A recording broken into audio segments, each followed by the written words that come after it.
ఈరోజైతే దివాళీకి టీ కప్స్తో ఒక మంచి ఐడియా అయితే చూపిస్తున్నా అండి. ఇది చాలా బాగా ఉపయోగపడుద్ది, ట్రై చేయండి. నేనైతే ఒక 8 టీ కప్స్ అయితే తీసుకున్నాను. ఈ టీ కప్స్ అయితే నేను చూపిస్తున్నట్టు ఇట్లాగా కరెక్ట్ షేప్ వచ్చేటట్టు అయితే కత్తెరతో కట్ చేసుకోండి. అన్ని ఒకలాగే కట్ చేసుకోండి. మనం కట్ చేసుకున్న టీ కప్ అయితే నేను చూపిస్తున్నట్టు ఫ్లవర్ డిజైన్ లో అయితే ఇట్లాగా అనుకోండి.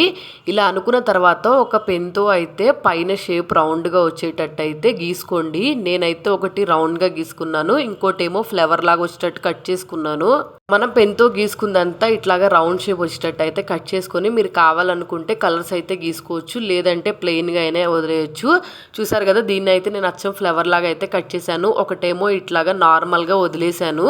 ఇట్లాగా మీకు కావాల్సినట్టు అయితే అన్ని ప్రిపేర్ చేసుకొని పక్కన పెట్టేసుకోండి. తర్వాత మనము ప్రమిదలు అయితే పెట్టుకోవచ్చు. ఇది నేను ఎందుకు చూపిస్తున్నా అంటే, మనము ప్రమిదలు పెట్టుకునేటప్పుడు నూనె కింద ఒలికిపోతుందేమో అని భయం ఉంటది కదా, అలా లేకుండా అయితే నూనె పడ్డ ఈ టీ కప్స్ లోనే పడిపోతుంది.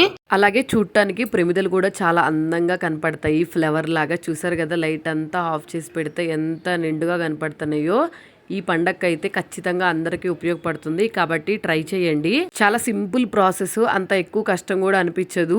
కాబట్టి ట్రై చేయండి. ఎలా వచ్చిందో కమెంట్ సెక్షన్ లో కమెంట్ చేయండి. అయితే సబ్స్క్రైబ్ చేసుకోండి.